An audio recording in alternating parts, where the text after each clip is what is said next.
What is going on, everybody? UFC 317 just went down, and we're going to talk about the fights. So let's waste no time. The main event, Ilia versus Charles Oliveira. Now, um, I don't even know what to say about this, really. I mean, Ilia just went out there and bombed him. He nuked him. Um, Charles went out there early on. He threw a couple teeps. He tried to take Ilia down, but Ilia ended up getting on top. Um, and then he stood up. He landed some leg kicks on Charles. And then Charles just walked into range, not moving his head at all with his high guard. And Ilia's looping punches got around his guard, just like I said they would. This fight went kind of how I expected it to go, but like way earlier. I thought Charles would be able to survive a couple rounds, but Ilia's power is just different. His timing, his accuracy, he is probably the best striker in the UFC right now. I think if you put any lightweight on planet Earth in the cage with him tonight, he knocks them out. Like we put Paddy Pimblett in there, he's probably getting knocked out. Um, I just Ilya's just different. He's like the fucking chosen one of the UFC. It's insane. Um, he's had one pretty mid performance in his career, and it was his debut that he took on short notice. And then since then, he's just been steamrolling everybody. His boxing is next level. His hand speed is next level. His hands were so much faster than Charles. Charles just could not see any of the punches coming. Um, this was such an impressive performance. I mean, that's pretty much all you can say about it. He completely destroyed Charles. Charles, I think at this point is done. This is like the first time he's been properly slept. Like he was out cold with his eyes wide open. This was kind of sad to watch. You know, everybody loves Charles Oliveira. Um, but I think he's done. I don't know who he's gonna fight next. Maybe Gamrot. I think Gamrot would be a good matchup, especially after this, because Gamrot is not knocking anybody out. So that could be good. But as far as Ilya's next fight goes, um, honestly, anything but Justin Gaethje. That's all I'll say. If he fights Arman, that's cool. I'd love to see that. I think that's a pretty tough matchup. You know, Arman is going to test his wrestling, but I think he sweeps Arman Sarukian within 2 rounds. I think Arman's boxing defense is just not there. He's not even going to have the big, you know, range advantage that Charles had. He's not going to have the same kind of size advantage. They're the same height. They're not that far apart in terms of size. Like Arman, he's got more muscle, but I don't think it's going to be like a huge difference. I think Ilia will be able to stuff his takedowns and absolutely piece him up on the feet.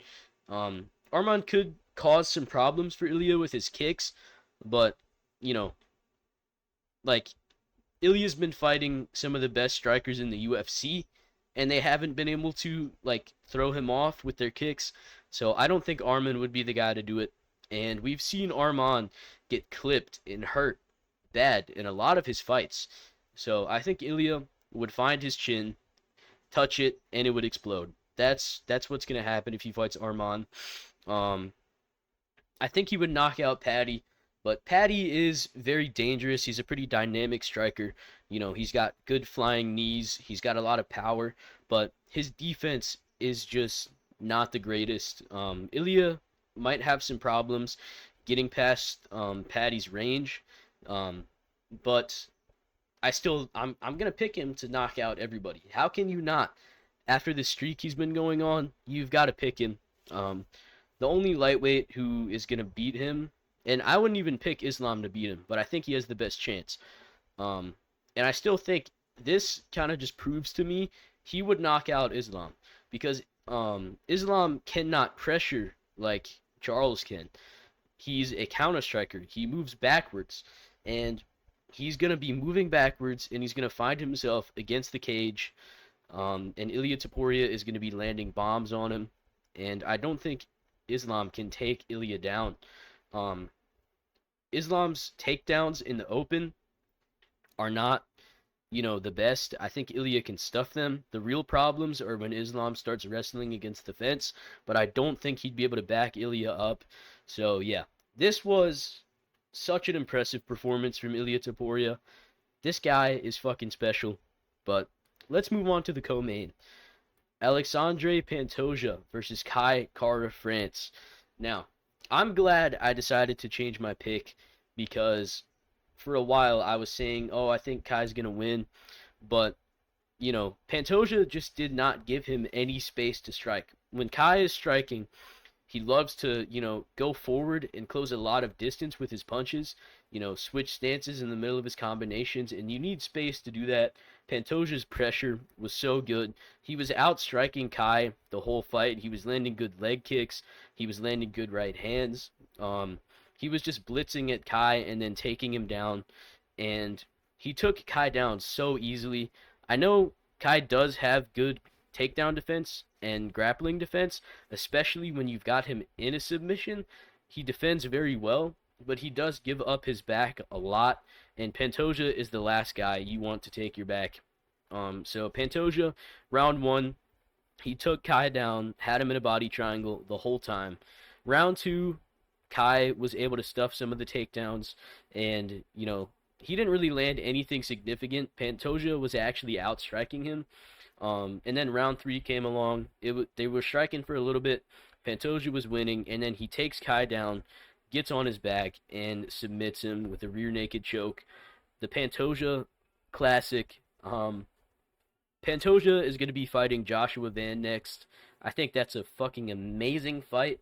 I cannot wait for that. And if he beats Joshua Van and one more name after that, in my opinion, he would be the greatest flyweight of all time. Now, I know Demetrius Johnson has, I think, the most title defenses in the UFC, but if you look at who he's fighting, he was fighting some, pretty subpar fighters. He's got some amazing wins on his resume, and there's no denying his skill, but you can only fight who's in front of you, and I think Pantoja has been beating the far better names. So I think his quality makes up for the lack of quantity compared to DJ. But yeah, another amazing performance from Pantoja. In my opinion, this is the best performance of his career. Like if you look at the fight where he won the title, that was a tough back and forth fight with Brandon Moreno. Royval, he just laid on Royval for 5 rounds. Urseg, he arguably lost that fight.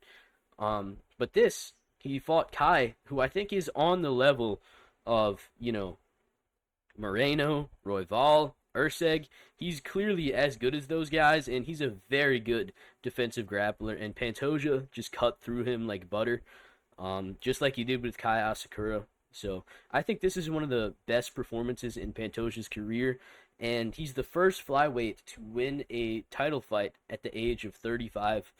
In 2025, we've got 2 champions who are 35 and older in the lower weight classes. So this is kind of like the year where records are being broken. So I love to see it. And yeah, good stuff from Pantoja. But on to the next one, the feature fight of the card. One of the best fights I've ever seen. Brandon Royval versus Joshua Van. Joshua Van won this fight by decision. He clearly won. The first round, Royval was, landing more output. And that's kind of the story of this fight. Royval was landing more strikes, but there's just no impact on them. And when Van would hit him, it would be a big shot. And, Van was landing a lot of counter shots, like I said he would. His hand speed was much better than Royval's. His boxing is on another level.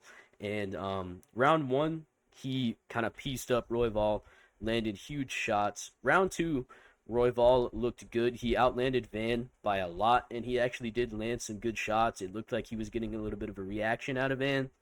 But round three, Van started putting it on him. They were scrapping. This was a very back and forth fight. This was not a dominant fight by any means. Royval did very good, but Van is just that guy. He dropped Royval in like the last 10 seconds, and that sealed the deal. He won the fight with that knockdown. Um, and yeah, they both put on a crazy pace. They're both extremely tough, and this fight went how people expected it to go for the most part. But yeah, Van by decision. That was my pick. It came true, and I could not be happier. I love Joshua Van, dude. He's one of my favorite fighters. His fighting style is pure cinema. Um, so yeah, I'm happy with how this fight went. This was good stuff. On to the next one. Beneil Dariush versus Renato Moicano. Now, I picked Dariush by decision, and that is what happened. In round one, he went out there. He was piecing Moicano up with the kicks. He was landing so many kicks, body kicks, leg kicks, and they were heavy. That's one of his best moves is his rear kick. It's very powerful. It's fast. But at the end of the round, he gets dropped by Renato Moicano, which is pretty shocking because Moicano is not a fantastic striker. He does not have a lot of power in his hands at all. And he was able to drop Dariush very bad. So that's a bad sign for the future. I don't like that. But in round two, Dariush went out there. He shot some takedowns. There were some scrambles. Moicano was defending well, but eventually Dariush got him down. He was able to get on top, land some ground and pound, and just get a lot of control time. He was just a level above Moicano in the grappling, and I think his cardio was better too. Moicano, by the third round, was completely gassed.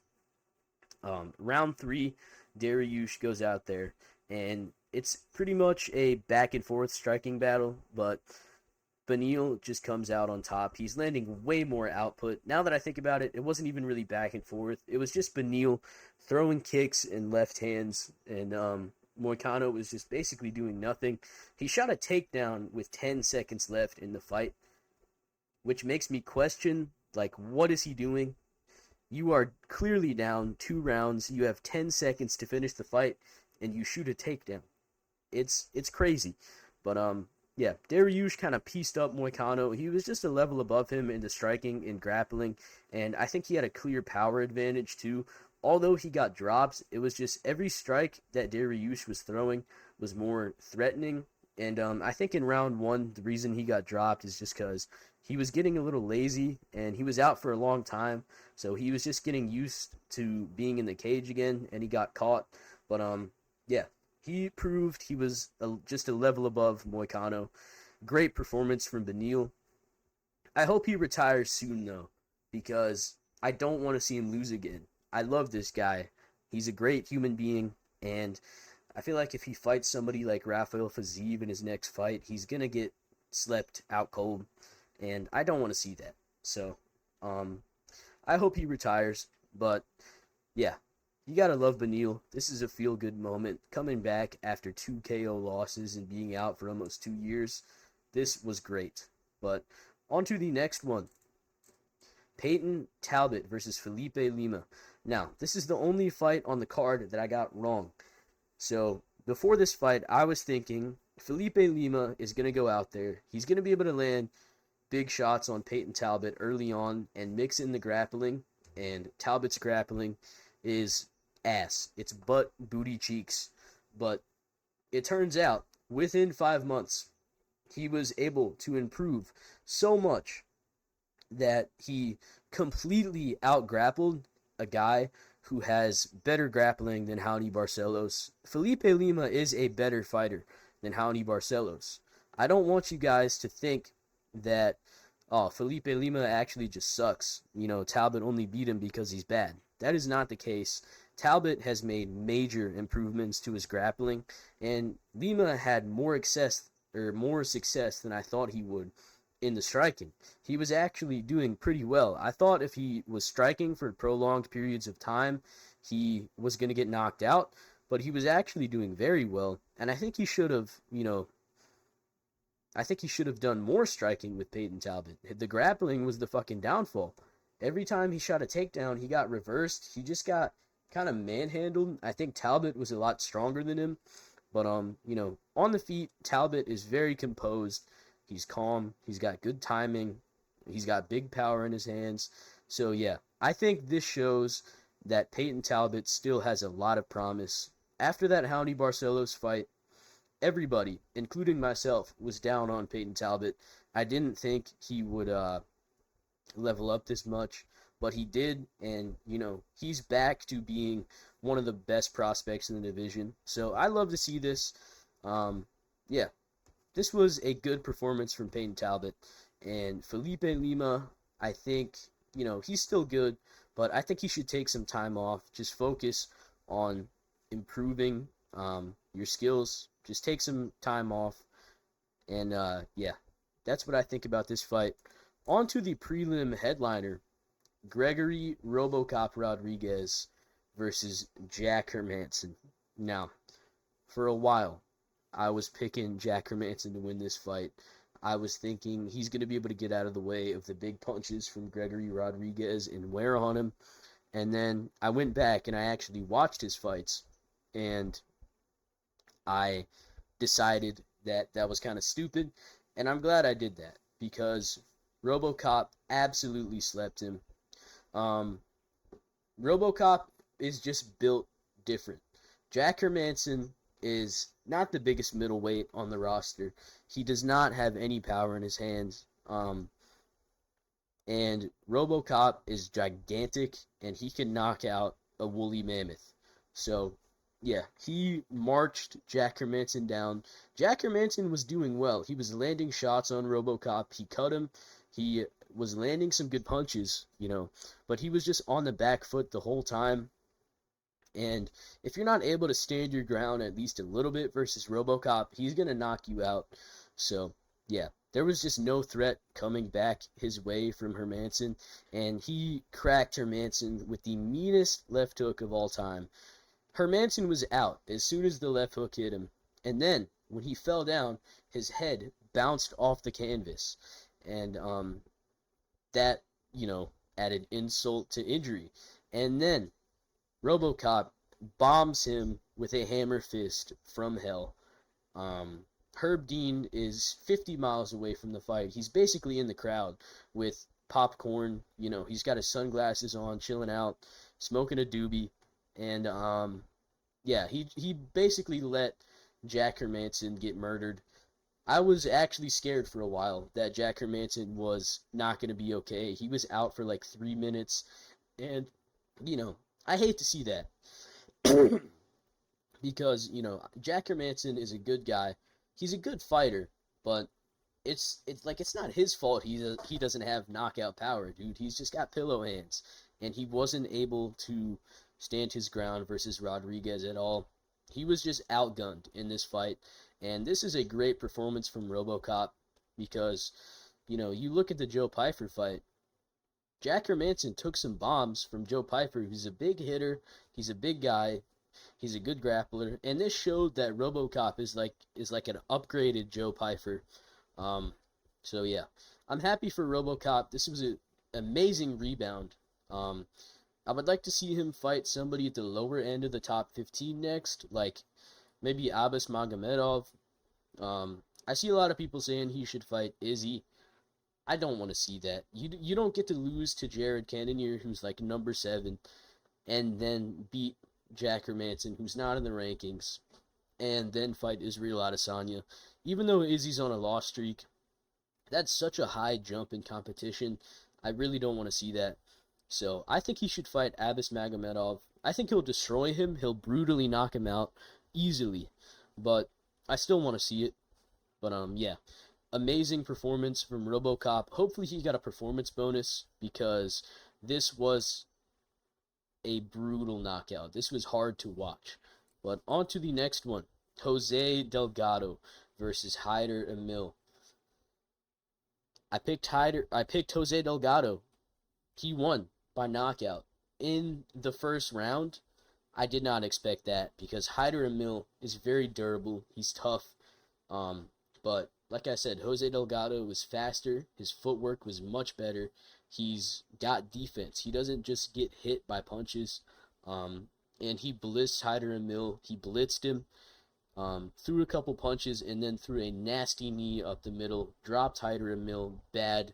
I think it was a little bit early of a stoppage, but if you just look at the way that Hyder Emil fell down, I think it was warranted. It was a bad knockdown. Now he got up after, and Hyder Emil, he's a very tough guy. I'm sure he would have kept fighting, but if he kept fighting, he would have gotten knocked out badly. So I think the ref saved him from a severe concussion.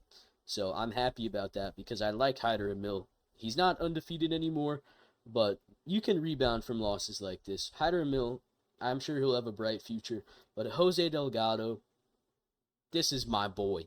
I love this guy. He's got an electrifying fighting style. And I think he will fight for the belt one day. I'm just going to say it. I think this guy is going to fight for a UFC title one day.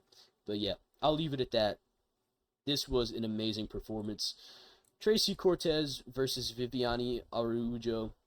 Good performance from Tracy Cortez. She had some close submissions. She was better. Good for her. Good win. Impressive performance. Terrence McKinney versus Borshev. Now, like I said, Borshev can't really grapple. He's not got any takedown defense. And Terrence McKinney is a different level in round one. He took Borshev down, and he got him with a mounted guillotine. This was a brutal submission. It felt like, I don't know, it was kind of hard to watch. It was like watching an animal get eaten by another animal. It was kind of brutal because he was kicking his feet and fucking convulsing. This was bad, but Terrence McKinney just went out there and he showed levels in the grappling. He's just a more well-rounded mixed martial artist. He landed a beautiful takedown and then pretty much instantly locked in the submission. I think he went from an anaconda to a mounted guillotine, or maybe not a mounted guillotine, but it was a guillotine and he was on top. Amazing performance from Terrence McKinney. Did it much better than Tom Nolan, Nazim Sadikov, and Chase Hooper. So yeah, this was good stuff. And Terrence McKinney, he actually has me added on Fortnite. So I'm gonna be rooting for him from now on. This was an amazing performance, and I'm happy that Terrence McKinney got another win. This is a big win for him. Because Borshev is a pretty decent fighter, so I'm very happy for Terrence McKinney. On to the next fight, Jacoby Smith versus Nico Price. Now, Jacoby Smith, he finished him in round 2, and I'm still disappointed because I had such high hopes for this guy. And Nico Price is not a guy who I think you should really be having a scrap with. And Nico Price had some moments in this fight. I think Jacoby Smith should be a little bit more comfortable on the feet. Early on in the fight, he rocked Nico Price and then decided to wrestle. I never understand when fighters do that. They rock somebody badly on the feet, and then they decide to shoot a takedown. It doesn't make a whole lot of sense. I know Jacoby Smith is a very good grappler, but if he stayed on the feet, I think he would have knocked Nico Price out. But, he rocked Nico Price, then took him down. Nico Price managed to work his way back up, and Jacoby Smith looked like he was going to gas out. So that is pretty alarming. Yeah, I hope his gas tank gets a lot better. I still think he's a good prospect, but I know he could have done better. So I'm kind of sad about this one, but he still won. He submitted Nico Price in 2 rounds. So that's a good win. But on to the last fight. If you're still here in the video, I want you to leave a comment, because if you're watching my recap of Jonata Denise versus Alvin Hines, then you are a fucking real one. Yeah. Denise was just better on the feet. Alvin Hines is very tough. His chin held up way better than I thought it would, but Denise was just a level above him in the striking, and Alvin Hines was not able to take him down. Denise was getting tired later on in the fight, but he just outstruck Alvin Hines, and there's not much to say about it. Neither of these guys are going to do well in the division. Yeah, this was just a shitty heavyweight fight. It happens all the time. Heavyweight is the worst division in the UFC, but shit happens. It's okay. Yeah. Hold on a minute. What's going on here? Yeah. All right, we're back. I couldn't find the stop recording button. It was hidden. But yeah, I hope you guys enjoyed the video. Let me know what you think of the card as a whole, the main event. Yeah. Hope you guys enjoyed, and goodbye.